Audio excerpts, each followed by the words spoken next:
Hi guys, this is Coach Adrien saying thank you for viewing. Guys, I have been doing some research, some detailed research, and I have to bring this to your attention. That is one of my findings. I am indeed shocked. Why? Because I have discovered over and over again that we are the greatest threat to ourselves. I found out that man is the greatest threat to man.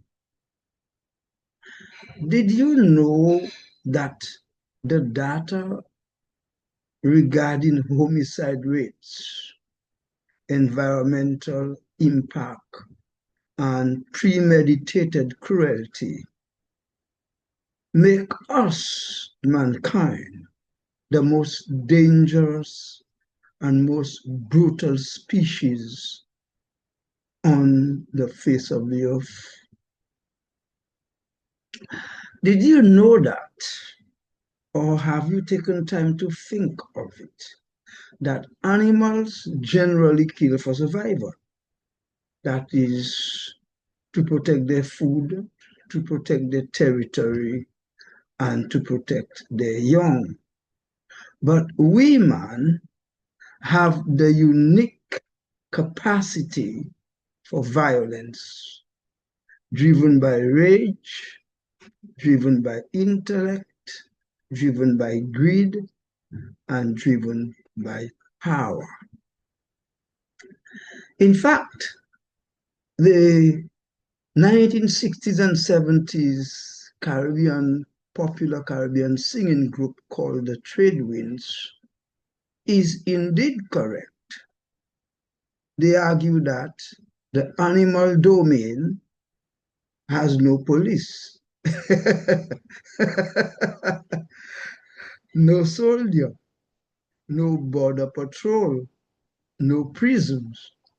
And they argued that among what we call wildlife, or in the environment, the domain that we call wildlife, there are no assassins and mercenaries. And the statistics on the relationship between man and man, in fact, is rather distressing.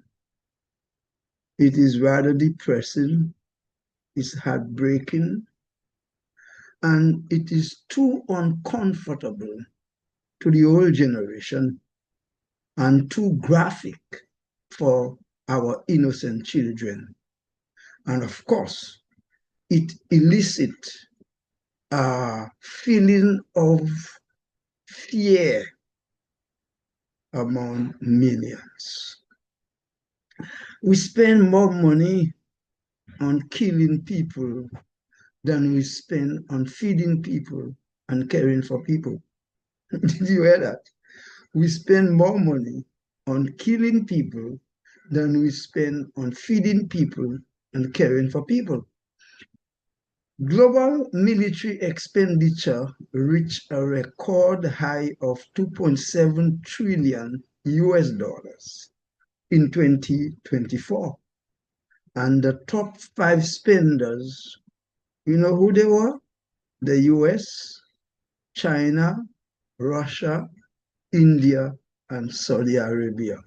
On the contrary, in 2025, more than 240,000 deaths in the world were directly linked to armed conflict and war-related violence. And yet, the social cost gets higher than that.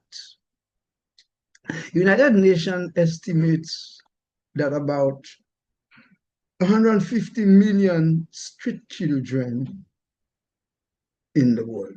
There are about 150 street children in the world, homeless children driven by poverty, violence, and family breakdown. The system has vomited them, so to speak. The system has crushed them, crush the parents or the guardians, and the domain is the street. The numbers are particularly high in Latin America, in India, and in Africa. So the question is, why all that pain and suffering? This is just let's just wait a minute and ask ourselves, why all that pain and suffering? Why such disparity in how we treat people and how we treat things? Why all the disparity in access to essentials? Why the apparent insensitivity to people? You know, research suggests that as wealth increases, feelings of compassion and empathy decrease, making people, if you want to call that so, more callous. There's a body of psychological research that suggests that the drive for and accumulation of money and power contribute to a decline in compassion and empathy in the modern society. And they argue that as individuals become wealthier or more powerful, they often experience what they call a psychological detachment. That's the term that they use. And that leads to reduced compassion, increased entitlement, and a greater focus on self-interest. That is the perception and the perspective of a body of psychological research.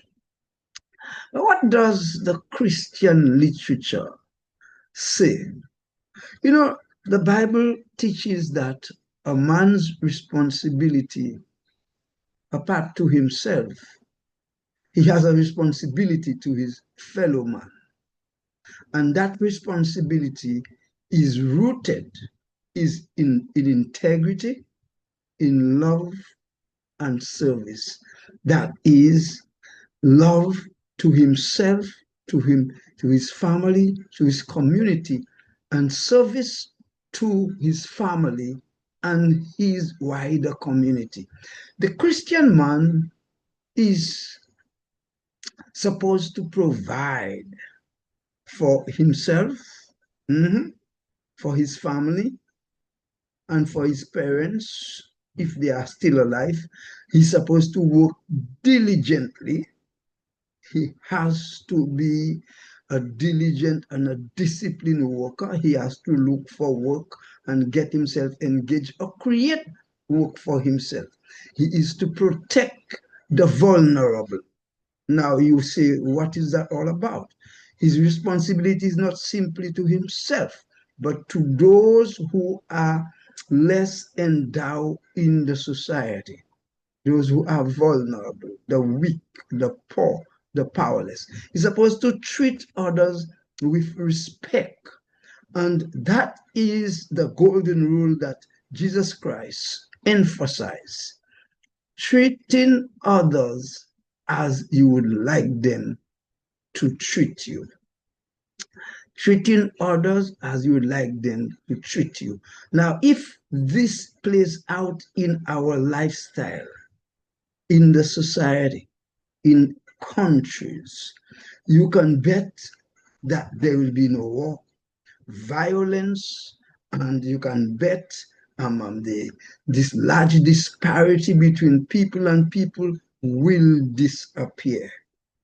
And we always end our video with reminding ourselves of the two principles that help us make good decisions. The first one is from William Penn. Wrong is wrong, even if everyone is doing it. Right is right, even if no one is doing it. And the other principle is like it. Truth is truth, even if no one believes it. It is truth. And a lie is a lie, even if everyone believes it. And we finally always end with a word to the wise. Our word to the wise comes from Jesus Christ himself, the founder of Christianity. In Matthew chapter 5 and verse 44, Jesus tells his followers, but including all mankind, to love your enemies. Bless them that curse you. Do good to them that hate you, and pray for them which spitefully use you and persecute you. Guys, connect with me. Check my website, www.goadrians.com. Remember to contact. Let's make contact. Either from my WhatsApp, 1-869-668-9752, or via email, peter@goadrians.com. When love prevails, war disappears. When love for people prevails, every good thing falls in place, and everything that separates us disappears.